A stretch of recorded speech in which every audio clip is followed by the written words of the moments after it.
Are your Realtek apps crashing due to the rtcom64.dll? I'm Sophie Chen, a senior Windows support engineer, and I'm going to diagnose that error and fix it now. Before we get started with rtcom64, you may want to try the diagnostic path below to ensure your system is properly synchronized. This is the rtcom64, the Realtek Audio COM 64-bit module. It provides the unmanaged COM interface for configuring Realtek high-definition audio settings. It facilitates the orchestration of sound effect manifests and coordinates the data link between the UI and the hardware driver. Now that you have the context, let's move into the repair process with a fresh installation. The presence of the rtcom64.dll error indicates that your graphics runtime needs attention. I recommend using the Microsoft DirectX end-user runtime installer to fix legacy DirectX components, followed by a driver update to support any underlying hardware-accelerated files.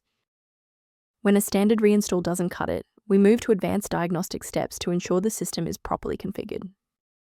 A simple restart can resolve file-in-use errors that mimic a missing rtcom64 message. It's a low-effort step that ensures your operating system starts with a clean execution stack. Don't forget to bookmark the video or give it a like before you restart. It's the fastest way to jump right back into this tutorial after the reboot. If the initial power cycle failed to restore functionality, we will now proceed to infrastructure-level support. You may pause the video now to ensure your environment is ready. Rebooting didn't restore the monitoring tools, so let's run a command to reset the performance indicators. First, open command prompt as admin. Second, you're going to type lodctr/r, then hit enter. Why are we doing this? Well, these files rarely suffer from physical corruption.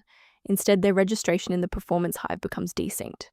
This command purges those stale entries and rebuilds the registry links. I want to share a quick best practice that will help you avoid security complications in the future. Replacing rtcom64 without a proper engineering protocol can lead to DLL hell, where multiple versions of the file conflict and paralyze your OS. To help keep your environment stable and prevent recurring errors, consider an automated maintenance utility for your system. To review professional system maintenance concepts, the diagnostic kit below includes rtcom64 documentation. By subscribing, you're ensuring that the next time you encounter rtcom64 critical error, you'll have a trusted expert ready to help.